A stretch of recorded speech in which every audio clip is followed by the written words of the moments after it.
all of our people, just as every host country has a responsibility for safety and security of diplomats in their country. So we hold the Cuban authorities responsible for finding out who is carrying out these health attacks on not just our diplomats, but as you've seen now, there are other cases with other diplomats as well. What do you make of this awful situation of the losing their hearing even there? It's awful. You just described it exactly correctly, which is why we're bringing people out. Can you tell us what you're considering for Venezuela? And by the way, I'm not going to rule out a military option. We have many options for Venezuela. This is our neighbor. This is, we're all over the world. And we have troops all over the world in places that are very, very far away. And they're dying. We have many options for Venezuela, including a possible military option. That would be a U.S.-led military operation? We don't talk about it, but a military operation, a military option is certainly something that we could pursue. We heard from North Korean state TV saying we consider... Well, let me hear others say it, because when you say that, I don't know what you're referring to, and he hasn't been saying much for the last 3 days. You let me hear him say it.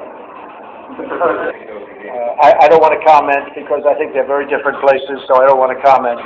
But I support peace, I support safety, and I support having to get very tough if we have to protect the American people and also to protect our allies. Do you think your vice president will be a candidate for president? I don't think so. No, I don't think so at all. He's a good guy. He's just, as you know, he's left for Colombia and various other places. He's been terrific. He's been a great ally of mine. And a great... Yes, we are. Yes, we are. Very strong ones. Which one? They're already very strong. We are considering additional sanctions at a very, very high level.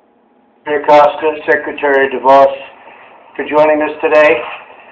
And thank you all, because we have been working very hard on being sure that Americans have the training they need for the jobs in the future.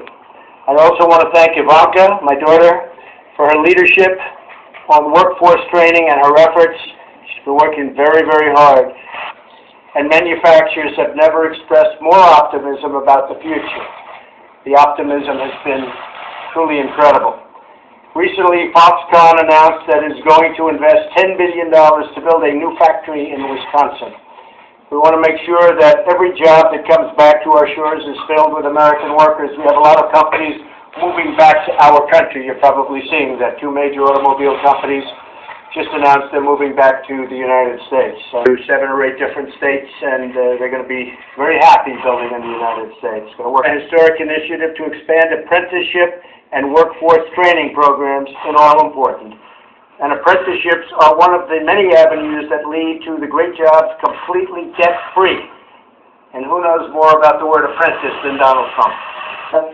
You learn. So important and so great. And you love getting up in the morning and going to work, and a lot of great things involved here. We're apprenticeship programs, especially for women and minorities in STEM fields where women have been truly underrepresented for decades.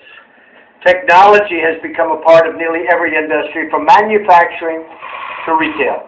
To have access to high-paying tech jobs and other STEM-related jobs. The roads and bridges across our land, and we'll be building plenty of new roads and bridges, by the way.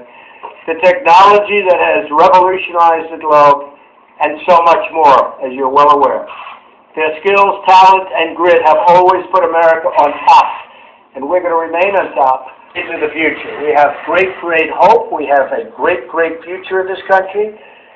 There's never been more optimism, and again, unemployment at a 16-year low. So thank you very much, Betsy. Thank you very much. We appreciate it. And Ivanka, congratulations on working